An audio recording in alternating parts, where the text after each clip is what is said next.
love to scare themselves. Why wouldn't they? After all, everyone loves an adrenaline rush. But the elevator game is just one rush that isn't worth it. So, people may try to play the game for different reasons. The adrenaline rush mentioned earlier, a dare, or just because the other world seems like a place anyone living in 2020 might want to check out. But take it from me, for every fun reason you can think of to play the game, there are a million creepy ones not to. It may have started with the death of Elsa Lam. If you haven't heard of her tragic death, I'll tell you the story of her sad and creepy death, which may have been the first documented case of the elevator game. Elsa was visiting Southern California for a much-needed vacation. She had toured the usual sites, such as San Diego Zoo and the Hollywood Stars. But did she make the mistake of trying to tour another dimension? Elevator surveillance video from the night of her disappearance shows her acting very strangely. Elsa entered the elevator and pushes the buttons for several floors at once. She eventually steps out of the elevator and pokes her head out to see who is in the hallway. Elsa did this several more times, until she walks out completely. Elsa then re-enters the elevator and is seen hiding in the corner, and gesturing and talking to only someone she can see. The next time Elsa was seen, she was dead. She was found inside of the water tank on the hotel's roof. The area is under constant surveillance. There is no footage of Elsa going into the area. The security footage from that night shows nothing. So how did she get there?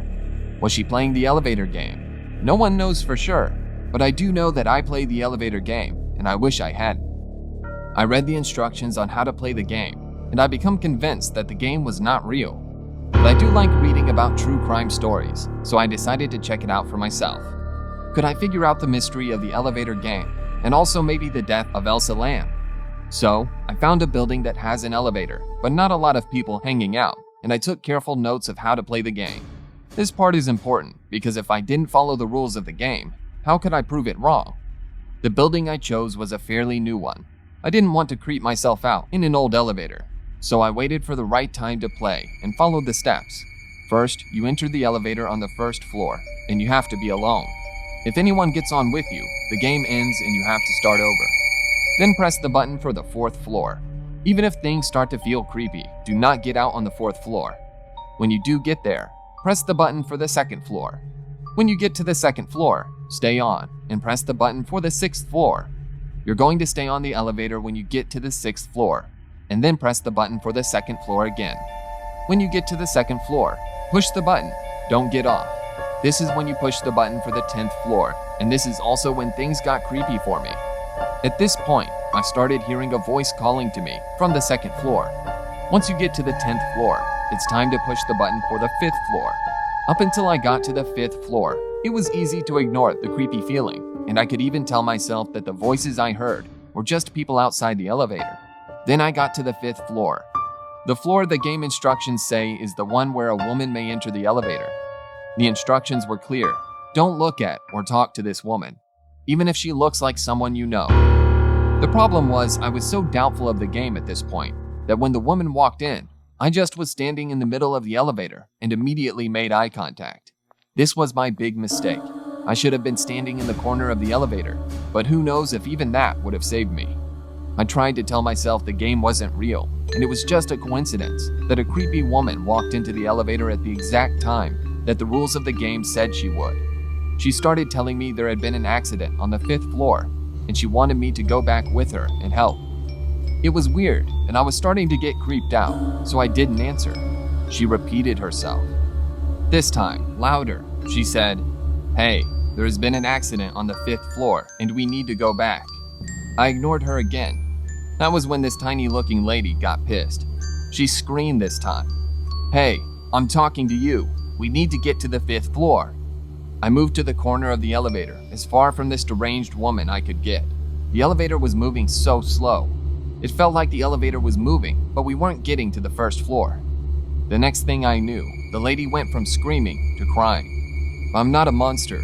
Usually the sound of someone crying would make me want to console them or ask what's wrong, but the sound of her crying made me want to move farther away from her. I was filled with hate towards this woman, for some reason. Her crying got louder and louder. The sound of the crying was filling me with crazy rage that I had never felt before. I yelled at her to shut up, but she wouldn't. Like I said before, I'm not a monster, but something about her crying set me off, and I grabbed her and yelled, "Shut up," and smashed her head into the elevator door over and over. Then, the sound of her crying turned to laughter. She was happy, and that's when it hit me. She had wanted me to break the rules of the game, and that's what I did. I had looked at her and touched. I had struck her, and I even had her blood on my hands. And just like that, we arrived on the first floor. The woman turned to me and smiled. She stepped off the elevator, and before I could get off, the door slammed closed and the elevator began hurling upward. I tried pushing the buttons, but nothing happened.